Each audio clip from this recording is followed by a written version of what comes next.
Hey guys, and welcome to Chem Squad Chemistry. Today we are going to be covering reaction types. If you have not already learned to write and balance equations, you need to go back and watch those videos because today we are going to be writing and balancing equations, and you need to go ahead and get good at it before you start this video. So if you've not done that yet, you need to go back and watch those other videos and get good at writing and balancing, then come back to this one. So our first equation that we are going to be talking about today is combustion equations. So you've probably heard the word combustion before. Combustion typically comes along with the thoughts of burning something, and it's no different here. When you're looking at a combustion equation, you're always going to be able to identify it by the hydrocarbon. Remember that there's three types of hydrocarbons. We have alkanes, alkenes, and alkynes. This takes us way back to our naming unit. So if you have, like, say, propane or methanol or heptene, all of those things are going to be a hydrocarbon. Lucky for us, the rest of the equation is pretty simple.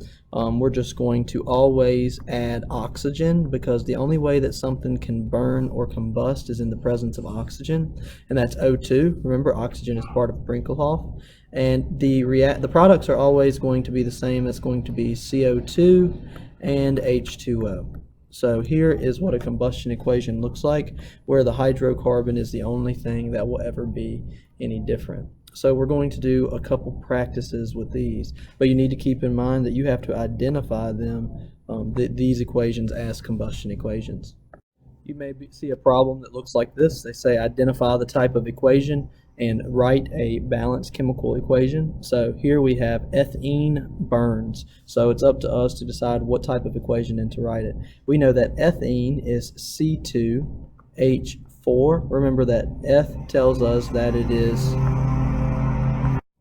Sorry about that. We see that ethene, Eth tells us there are two carbons, and ene helps us to know there's a double bond. Remember, the formula is 2N, H2N, to find the number of H's. So we have ethene burns. Since it's burning, we know that there's going to be oxygen present, and we recognize this as a combustion reaction because there is an organic compound.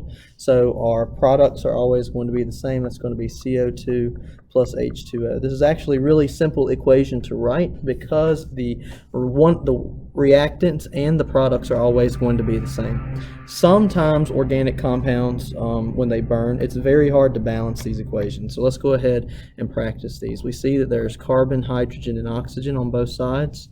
We have 1, 2, and 3 on the right, and on the left there's 2 carbons, 4 hydrogens, and 2 oxygens. So in order to balance this, you can see our carbons are unbalanced, so we need to put a 2 as a coefficient here, which changes our carbons to 2. We now have 4 plus 1, that's 5 oxygens. 2 here, 4 here, and 1 over here on the right. Our hydrogens now need to be balanced by putting a 2 in the front. It gives us 4. So we have a total of 2 times 2 is 4, plus 2 more oxygens is 6. Looks like the last thing we need to do is balance our oxygens by putting a 3 out in front. So if you are not good at balancing equations yet, these organic equations are probably not for you. They are a little more complex. So again, you need to be practicing balancing your equations. These are the hardest ones that we have to balance. So here would be our final equation. Let's go ahead and write a balanced combustion equation for heptine. We know that hept is 7, and ine gives us the formula 2n minus 2.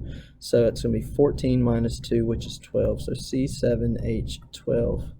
We know that since it's an organic compound, because it has carbon and hydrogen, where this is going to be a combustion equation, so we need oxygen in order for it to burn. And then we have carbon dioxide plus H2O as our products. Next up, we need to balance C, H, and O. 1, 2, 3. You're going to learn that there's a little trick. The products always have 1, 2, and 3 because the products are always the exact same. It's our reactants that change all the time, so we have to keep track of that. We can see that we need to balance our carbons by putting a 7 here. That makes us have 7 times 2 is 14, plus 1 is 15. We need to put a 6 here in order to balance our hydrogens. Change this to 12. 7 times 2 is 14, plus 6 more is 20. So we now have 20 oxygens on this right side. And you're probably seeing that we can balance our oxygens on the left by simply putting a 10 there. So 10. Now these coefficients are very important. You do know that there is an imaginary 1 there. Make sure that they are reduced the most they can. 1, 10, 7, and 6 cannot be reduced at all. So there would be our final formula. 1 molecule of heptene needs 10 oxygen molecules in order to make 7 CO2 molecules and 6 water molecules in this balanced chemical equation. In your book, there is some practice problems. If you would flip in your book to page 5 and do the first 5 problems now, and then I will come behind you and show you how to work them. If you have not completed page 5, 1 through 5, you should stop now because I am going to show you how to work the problems. Make sure you're trying these on your own. So we know that methane is CH4. From there, we know that it needs oxygen to burn. And that's got to be O2 because it's part of Brinkelhoff. And then we always know it's going to be CO2 plus H2O as our products. In order to balance this one, we have 1, 2, 3 as the products, 1, 4, and 2. We had to put a 2 in front of our water molecule, which gives us 4 oxygens. And then we had to put a 2 in front of our oxygen molecule. So you can see that our coefficients are 1, 2, 1, 2 in this case. Moving on to our next one, ethene. Ethene has 2 carbons, so C2H4. We recognize that as a hydrocarbon, so we know this is combustion and it needs oxygen. It's always going to produce CO2 and H2O. At this point, you should be very comfortable with knowing that 75% of this equation is always the exact same. So it's just that hydrocarbon that you have to worry about. Let's go ahead and balance it. We have CH and O, 1, 2, 3. It's another little trick. We have 2, 4, and 2. Here we have carbon has 2 on the front, which gives us a total of 5 oxygens. We also need to put a 2 in front of water, which gives us 4. That's going to give us 6 oxygens. So a 3 will go in front of our oxygen molecule. So our coefficients are 1, 3, 2, and 2. We're going to do number 3, and that'll be our last example for organic. Methanol. Meth is 1 carbon. Ane is 4 hydrogens, and the OL tells us there's an oxygen group there because of the alcohol, which is hydroxide. We know this is a hydrocarbon, so we've got O2 gives us H2O plus CO2. I wrote that a little different just so you can get used to seeing it both ways. Again, we're going to balance. We're going to run into a little problem here, and I'm going to show you exactly what to do. You see that there's 1 carbon, 4 hydrogens, and 2 oxygens. And 3 oxygens because we have 2 here and 1 here. Whenever oxygen is in multiple places like that, it's probably going to be difficult to balance. Let's go ahead and put our 2 in front of water, which changes this to a 4 and changes our oxygens to a 4. Here arises a situation where no matter what I put in front of these compounds, I will never be able to get 4 oxygens. So we have to go back to the very beginning. We're going to place a 2 in front of our organic compound, and we're going to start completely over. So that's the way I always tell my students to do it. If you run into this problem, return to the very beginning where you started, and just restart by putting a 2 immediately for the coefficient in the front. That's going to give us 2 carbons, 8 hydrogens, and 4 oxygens. Where over here we still have 1, 2, and 3. So we're going to have to put a 2 in front of CO2, which gives us 4, 5 oxygens. And for hydrogen, we need to put a 4 to get that up to 8, which is going to give us a total of 8 oxygens. Now we see that it's possible to balance our oxygens. We need 8. We currently have 2 right there, so minus 2. So we need to get 6 from here. So what coefficient can go there? It would be a 3. So there's our answers. We have a 2, a 3, a 4, and a 2.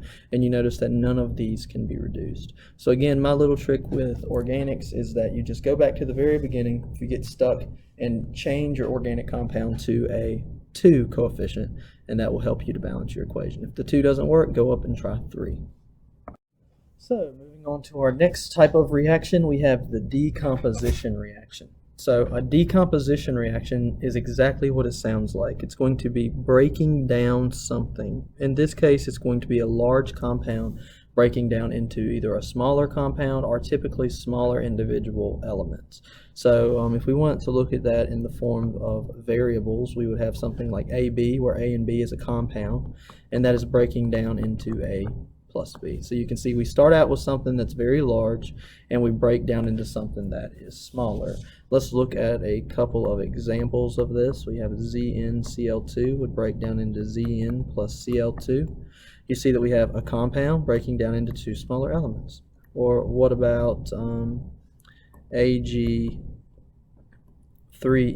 breaking down into Ag plus N2. Again, this one's not balanced, but again, we have a large compound breaking down into two smaller things. So you need to recognize these as decomposition because we have something large breaking down into something smaller. Let's go ahead and do a few practice problems together. We're going to be on page 6, down near the bottom, working on number 1 and 2 together. So for number 1 on page 6, we have the decomposition reaction of potassium chloride. Now this takes you back to naming, where you have to be able to name these things in order to write the equation. We know potassium is K, chloride tells us it's just chlorine. Since this is an ionic bond, I need to know the charges, and we're going to crisscross and reduce. So we get KCl.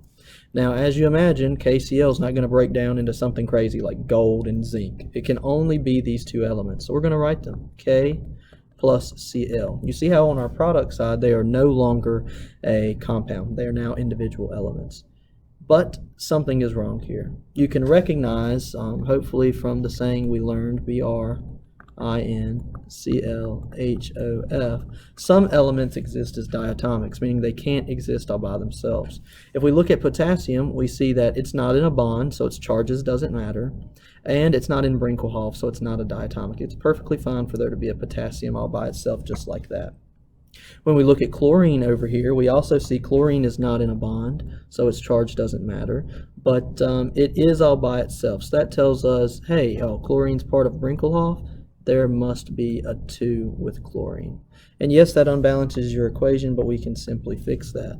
I'm going to assume at this point that you guys can balance equations, and I'm going to stop helping with it. I'm just going to balance them for us.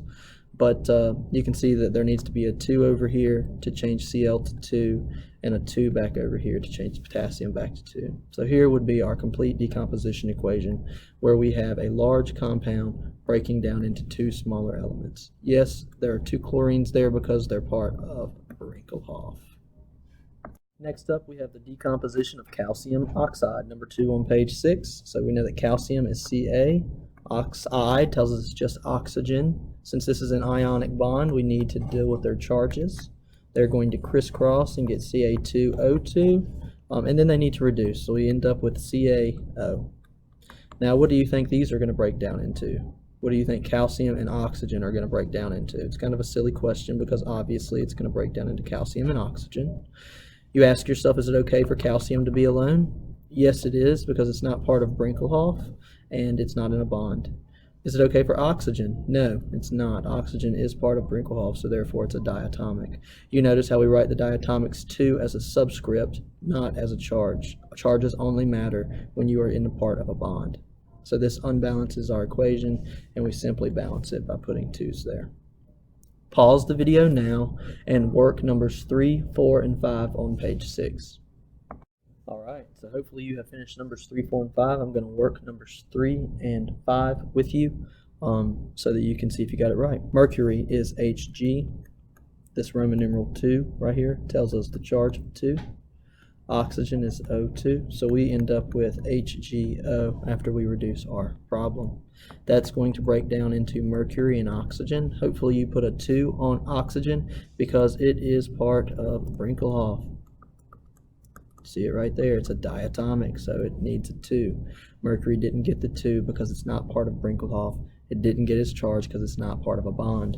In order to balance this, you have to put the 2 in front of mercury oxide as well as the 2 in front of mercury. For number 5, we have copper bromide. We know that copper is Cu. It's going to have a +1 charge because of the Roman numeral. Bromide is bromine, which is a -1, so we're going to get CuBr.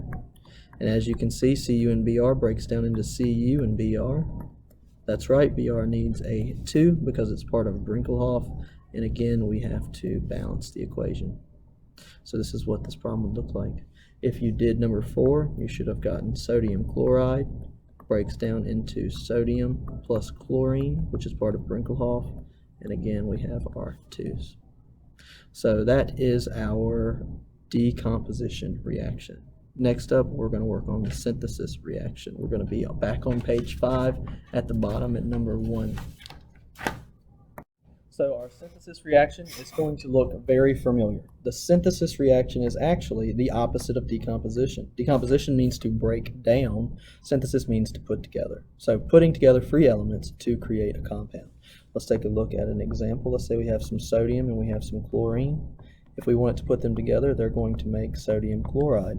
Now lots of people ask, where did this 2 go, right? That 2 is only there because chlorine is part of Brinkelhoff. Over here, chlorine is in a bond, so it does not matter. We actually got this compound from using our ionic naming rules, which is what you're going to have to do. We'll practice that in just a second. Let's look at another example. Let's go with Mg plus O2. That would give us MgO. Now obviously we need to balance these equations. But you can see we're starting with 2 free elements and creating a compound. So that's what synthesis is, the putting together of 2 free elements like A plus B would give us AB. So they're coming together to create a compound. Let's go ahead and work problems 1 and 2 together on page 5 down there at the bottom. Here we have barium plus sulfur. This plus sign is showing me that this is not a compound. They are just 2 individual elements. So barium is Ba. Does not matter what its charge is because it's not in a compound. It also does not get a 2 subscript because it's not part of Brinkelhoff. Sulfur is S. It is also not in a compound, so its charge does not matter, and it's not part of Brinkelhoff, so it doesn't get a 2 subscript. Over here, we are going to be deciding what is barium and sulfur going to make, right? So we're thinking barium and sulfur going together. Now we're making our compound. So this is a type of bond. Barium and sulfur is a metal and a nonmetal.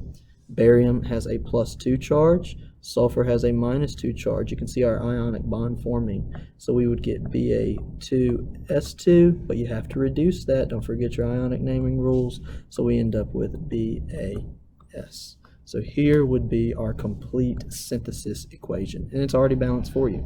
Let's go ahead and do the next one together. Silver. So next up we have silver and oxygen, number 2 at the bottom of page 5. We know that silver is Ag, and we know that oxygen is O. Right? Ag can be alone because it's not part of Brinkelhoff. It's not in a bond. Oxygen cannot be because it is part of Brinkelhoff, so it's a free element that gets the diatomic subscript of 2. When these things come to form together, we know that Ag, does anybody remember the charge of Ag? It has to be memorized. It is a +1, whereas oxygen, we get it straight off the periodic table, is a -2. So when we crisscross, we get Ag2O, which is our final answer. You can see there's a little additional step here because when you create the compounds, you have to crisscross and get the correct answer. In order to balance this, we'll go ahead and do this one together because it does take a little effort. You can't just do it in your head and it's not already balanced for you. We have Ag and O. 1 and 2 and 2 and 1. If we put a 2 out here, it changes this to 2. We need to get our oxygens up to 2 by placing a 2 here. It changes this to 4 and 2. So that shows us we did something wrong with Ag. We needed to put a 4 there, which changes this to 4. So there is our correct answer. 4Ag plus O2 gives us 2Ag2O.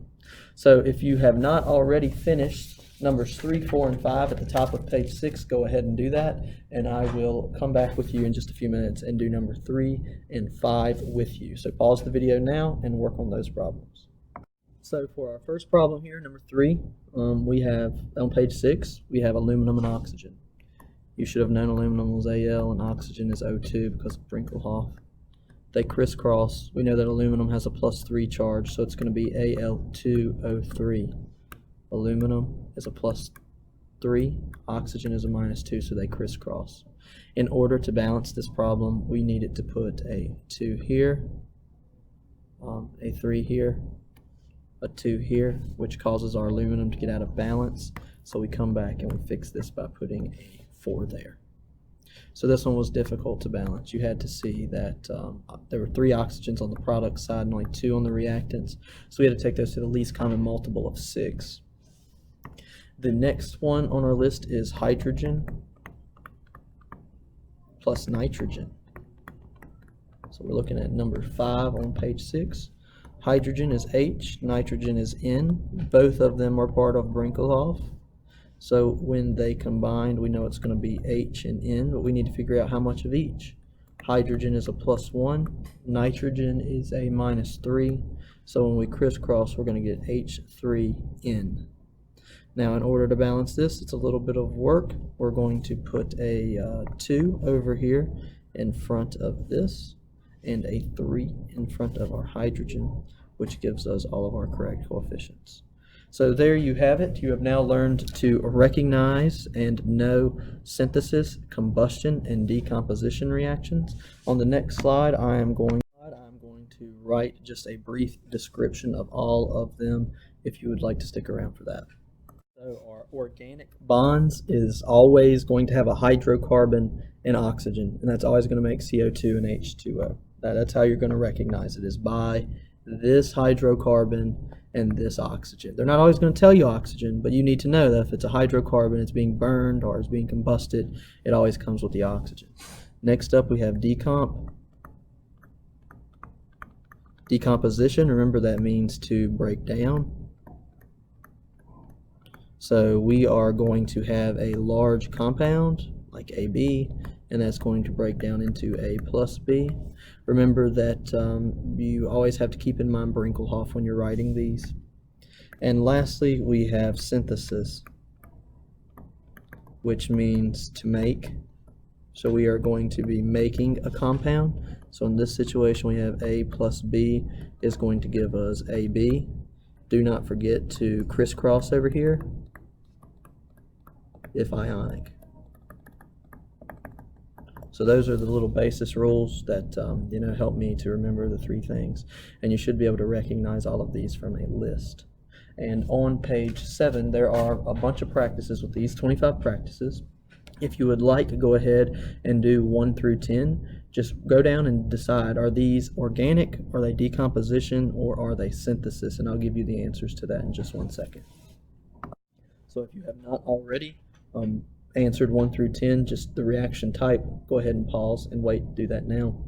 For number 1, we see that there are 2 elements. We have sodium and we have oxygen, so sodium plus oxygen.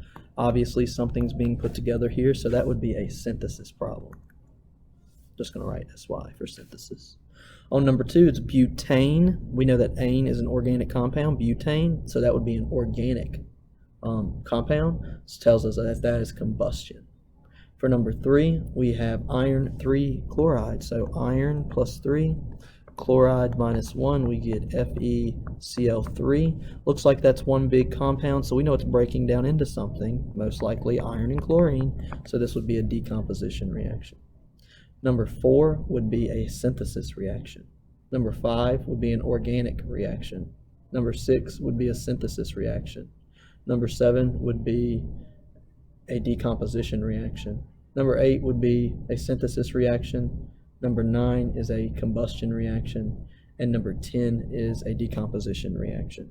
If you need any help, further help with these 3 types of reactions, please come see Miss Spivey or myself. Y'all have a great day. Mullins out.